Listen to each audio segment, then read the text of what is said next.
அஸ்ஸலாமு அலைக்கும். Hi friends, இன்றைக்கி நம்ம என்ன பார்க்க போகிறோன்னா டிஃப்ரெண்ட்டாக ஒரு தட்டைப்பயிரை வச்சு நம்ம வடை சுட போகிறோம்.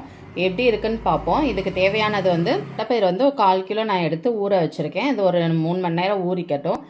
இது பட்டாணி பருப்பு 100 கிராம் ஊற வச்சுருக்கேன். கொஞ்சமாக இஞ்சி பூண்டு பேஸ்ட்டு, சோம்பு, சோடாப்பு கொஞ்சமாக, கொத்தமல்லி, பச்சை மிளகாய், கருவேப்பிலை, ஆனியன் கட் பண்ணி வச்சுருக்கேன். இப்போ நம்ம இதை குறைன்னு அரைச்சி எடுத்துக்கலாம். வலுவலுன்னு அரைக்கக்கூடாது. மிக்சியிலே நம்ம அரைச்சி எடுத்துக்கலாம். இந்த அளவு நம்ம குறைன்னு அரைச்சி எடுத்துக்கலாம். பட்டாணி பருப்பையும் நம்ம இந்த மாதிரி குறைன்னு அரைச்சி எடுத்து அதிலே மிக்ஸ் பண்ணிக்கலாம். பட்டாணி பருப்பு போடுறது நமக்கு வடை நல்ல மொறுமொறுப்பாக இருக்கும். அதுக்காக அரைச்சாச்சு. நம்ம இப்போ கட் பண்ணி வச்சதெல்லாம் சேர்த்துக்கலாம். ஆனியன், பச்சை மிளகா சேர்த்துக்கலாம். கொத்தமல்லி, கருவேப்பிலை, சோடா மாவு, சோம்பு, இஞ்சி பூண்டு பேஸ்ட்டு, தேவையான அளவு உப்பு சேர்த்து நம்ம பிணைஞ்சிக்கலாம் வடைக்கு மாதிரி.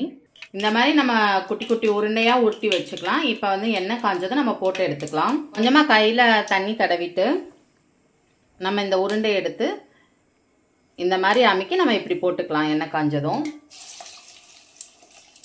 பாருங்கள், சூப்பராக நமக்கு வெந்து ரெடி ஆயிடுச்சு. இப்போ நம்ம எடுத்துக்கலாம். பாருங்கள், சூப்பராக நல்லா கிறிஸ்பியாக அவ்வளோ ஒரு டேஸ்ட்டாக ஒரு தட்டைப்பயிர் வடை. ஃபஸ்ட் டைம் நானும் ட்ரை பண்ணுறேன். நீங்களும் ட்ரை பண்ணி பாருங்கள். அவ்வளோ ருசியாக இருக்கும்.